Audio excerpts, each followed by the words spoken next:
kasih.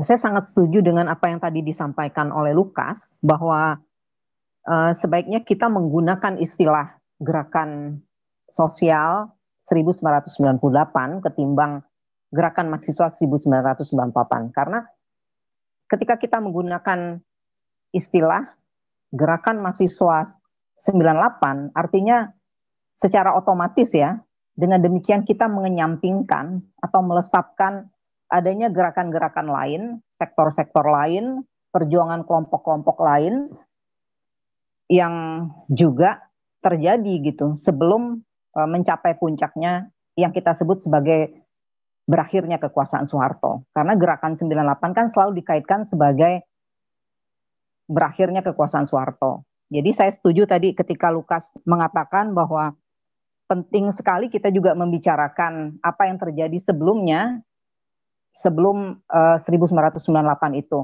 Bagaimana terjadi aksi-aksi buruh, kemudian aksi-aksi mahasiswa, kemudian ada peristiwa Makassar ketika tentara masuk kampus, kemudian memukul, menyebabkan ada yang meninggal dunia juga, kemudian adanya terbunuhnya Marsina, kemudian terbunuhnya Rusli di Medan, buruh di Medan, kemudian jangan lupa juga ada aksi lompat pagar kedutaan asing untuk membela untuk mendesakkan referendum bagi Timor Timur. Jadi sebelum 98 sangat riuh, penuh pergolakan, gerakan rakyat seperti nelayan, petani, kemudian buruh, itu sudah terjadi baik yang terorganisir oleh organisasi misalnya yang bersifat sektoral ataupun yang mungkin berada di bawah payung partai ya, apakah PUDI, apakah Pijar, apakah PRB pada waktu itu atau Kasmit terlibat, maupun yang sifat-sifatnya spontan yang seringkali ini disebut sebagai pemanasan-pemanasan ataupun latihan-latihan militansi menuju tahap selanjutnya yang ingin mereka capai, yaitu kemenangan. Nah, momentum-momentum inilah yang sebetulnya sangat penting, baik yang kemudian muncul secara spontan maupun yang terorganisir, yang kemudian terakumulasi sehingga terjadilah yang disebut dengan gerakan sosial 1998. Nah, yang saya khawatirkan juga ketika kita berbicara tentang gerakan mahasiswa 98, dengan kata lain, sosok-sosok yang kita tampilkan sebagai tokoh gerakan ini kan adalah mahasiswa. Dan gerakan mahasiswa sendiri kan adalah gerakan kelas menengah sebetulnya. Yang kalau kita mau jujur, tidak ada nilai-nilai kerakyatan di dalam gerakan ini, karena semuanya memakai jaket alma mater. Nah, yang menjadikan gerakan mahasiswa ini kemudian bertransformasi menjadi gerakan sosial kerakyatan kan adalah orang-orang yang tadi sudah dibicarakan oleh Lukas, bahwa ada misalnya aktivis-aktivis seperti teman-teman dari SMID ya, yang mencoba untuk melakukan perjuangan bersama kaum buruh, kaum tani, kemudian muncullah sosok seperti misalnya Bimo Petrus Anugrah yang hilang, diculik sampai sekarang, Suyat, Herman Hendrawan, yang mereka ini sebetulnya merupakan tokoh-tokoh sentral di dalam apa yang kita sebut sebagai gerakan sosial 98. Kalau kita masih mau memakai angka tahun untuk menamakan gerakan itu. Dan mereka inilah yang sebetulnya menyambungkan antara gerakan mahasiswa yang sifatnya elitis menjadi gerakan sosial yang kemudian terhubung dengan rakyat. Nah, risiko lain juga ketika kita menamakan sebagai gerakan mahasiswa adalah kita tidak akan bisa menyebutkan nama Wiji Tukul misalnya ada dalam gerakan ini. Wiji Tukul kan bukan mahasiswa. Kita juga bahkan tidak bisa menyebut nama Herman Hendrawan karena pada waktu itu dia sudah tidak mahasiswa lagi. Kemudian juga tidak bisa menyebutkan nama Bimo Petrus dan banyak lagi aktivis-aktivis lainnya.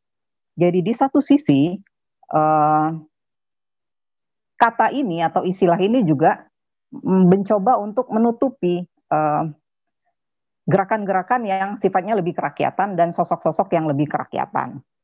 Makanya misalnya belum lama ini saya mendengar ada sejumlah teman yang ingin mengusulkan sejumlah nama mahasiswa untuk dibuatkan monumennya. Jadi monumen yang membuat orang bisa mengingat ada mahasiswa terbunuh pada masa mereka mencoba untuk melawan kekuasaan pada waktu itu. Nah, untuk menghimpun orang agar bisa berkontribusi terhadap pembuatan monumen ini sangat mudah ketika kita mengatasnamakan gerakan mahasiswa, tokoh mahasiswa menjadi korban, karena sangat khas kelas menengah. Dan mahasiswa kan bukan satu ancaman yang luar biasa bagi rezim manapun ya. Mungkin ketika dia turun ke jalan kemudian bersentuhan dengan gerakan rakyat, ya dia baru berbahaya di situ. Kan dia selalu dianggap sebagai kelompok kelas menengah yang jauh dari dinamika sosial masyarakatnya. Nah, tapi ketika misalnya kita berbicara, mari kita membuat monumen Wiji Tukul, orang akan langsung tidak akan langsung merespon dengan cepat, dan banyak orang juga yang akan agak khawatir atau kemudian berpikir-pikir ulang, waduh, Wiji Tukul ini seorang revolusioner dan ataupun jangan-jangan dia seorang komunis. Jadi memang pada akhirnya kata gerakan mahasiswa ataupun istilah gerakan mahasiswa yang dikaitkan dengan perubahan sosial atau reformasi ini di satu sisi mempunyai potensi juga untuk memoderasi gerakan memoderasi gerakan itu sendiri, dan juga menutupi perlawanan-perlawanan yang sifatnya lebih progresif ataupun lebih revolusioner ya, kalau kita katakan seperti itu. Nah, itu yang kemudian membuat saya mendukung Lukas bahwa sebaiknya digunakan istilah gerakan sosial saja untuk menyebut gerakan mahasiswa itu yang kemudian kita kaitkan dengan 98. Nah, kemudian ada hal lain yang kemudian seringkali dipertanyakan orang, apakah gerakan 98 ini kemudian sudah berhasil mewujudkan amanat reformasi. Yang saya ingat adalah tuntutan-tuntutan yang muncul dalam setiap aksi buruh, aksi mahasiswa, selain misalnya yang bersifat kampus ataupun yang menyuarakan tuntutan terhadap upah, adalah juga tuntutan-tuntutan politiknya pada masa itu. Misalnya, cabut 5 paket undang-undang politik, cabut dui fungsi ABRI, kemudian gulingkan Soeharto. Itu bukan salah satu ya, adalah poin-poin yang justru ada di dalam tuntutan-tuntutan buruh pabrik pada waktu itu yang terorganisir. Jadi selain tuntutan naikkan upah, turunkan harga, ada tuntutan-tuntutan yang sangat politis dan juga sebetulnya sangat beroposisi langsung dengan kekuasaan. Nah, kemudian ketika reformasi terjadi, bukannya sama sekali tidak ada yang tidak tercapai dari yang dituntutkan. Misalnya ketika reformasi sudah terjadi, yang tadinya hanya 3 partai saja boleh ikut pemilu, kemudian menjadi terbuka untuk multi partai. Nah, itu salah satu keberhasilan reformasi.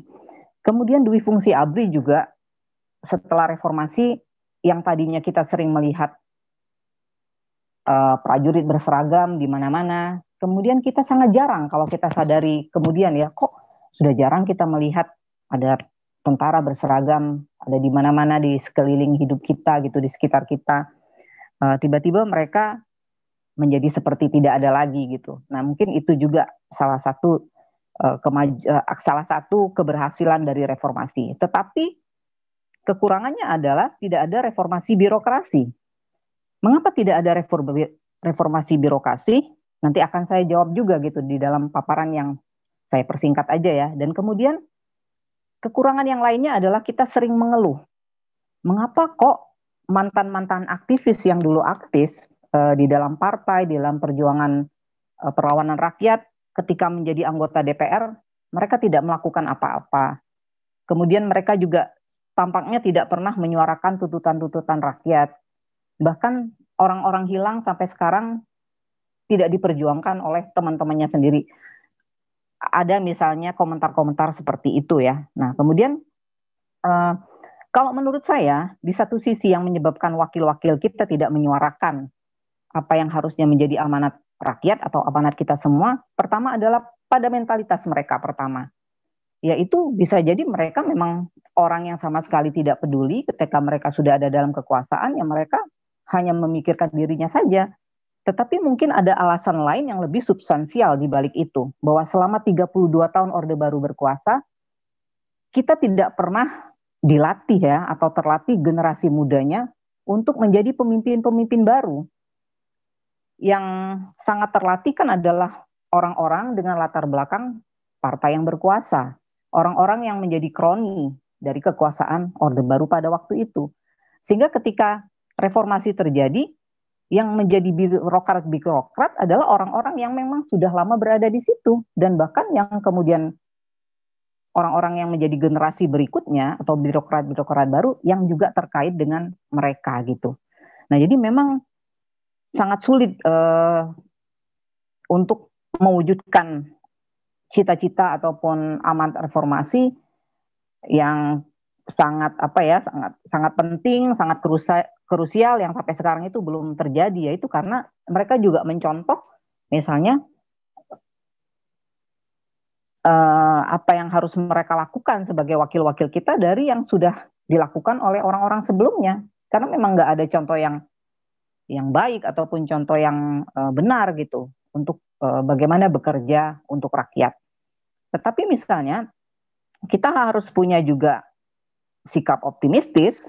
Misalnya belum lama ini saya juga sempat ngeluh sama seorang teman, kok kenapa ya ada teman kita dia sempat di parlemen tapi dia kayaknya nggak memperjuangkan. Nah, pertanyaan-pertanyaan ini juga membongkar fakta-fakta lain misalnya yang tadinya tertutupi. Dia bilang, oh iya memang yang kamu katakan itu benar. Ada teman kita misalnya salah seorang 10 tahun di dalam parlemen yang dia punya kesempatan minimal untuk mendesakkan misalnya fraksinya dia ya untuk bagaimana ya agar keputusan presiden seperti ini bisa dibuat, atau misalnya undang-undang seperti ini bisa dibuat, minimal dia mendesakkan atau menyuarakan itu sehingga wacana itu muncul. Itu tidak dilakukan selama 10 tahun dia menjabat.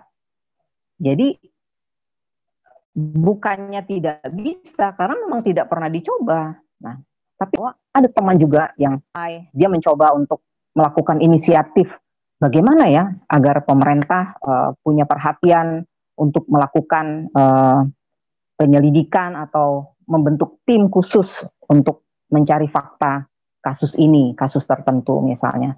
Jadi memang sekali lagi itu terpulang pertama kepada pribadi kawan-kawan kita gitu yang sudah ada di dalam lingkar kekuasaan, dan juga memang contoh-contoh teladan yang seharusnya membuat mereka bisa melakukan tindakan yang lebih sesuai harapan kita tidak dilakukan, tetapi bukannya tidak ada yang tidak melakukannya gitu dengan berani ya. Jadi saya rasa kemudian juga tidak ada reformasi di bidang hukum sampai hari ini, sehingga kita masih sering mendengar aparat-aparat kita melakukan tindakan yang justru melanggar hukum, menindak orang yang tidak bersalah, mengkriminalisasi petani, buruh, pejuang hak asasi manusia, pejuang lingkungan hidup di mana-mana. Jadi memang satu perjalanan yang cukup panjang gitu untuk bisa sampai mewujudkannya sesuai dengan apa yang kita harapkan. Bahkan menurut saya terjadi kemunduran di masa sekarang gitu. Kalau kita bicara tentang hak asasi manusia misalnya dalam lingkup yang lebih kecil tentang penghilangan paksa. Di masa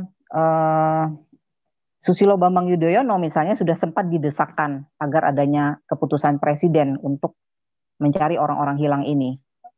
Meskipun kemudian tidak berlanjut, tetapi katanya ada sejumlah bantuan-bantuan yang diberikan kepada keluarga mereka.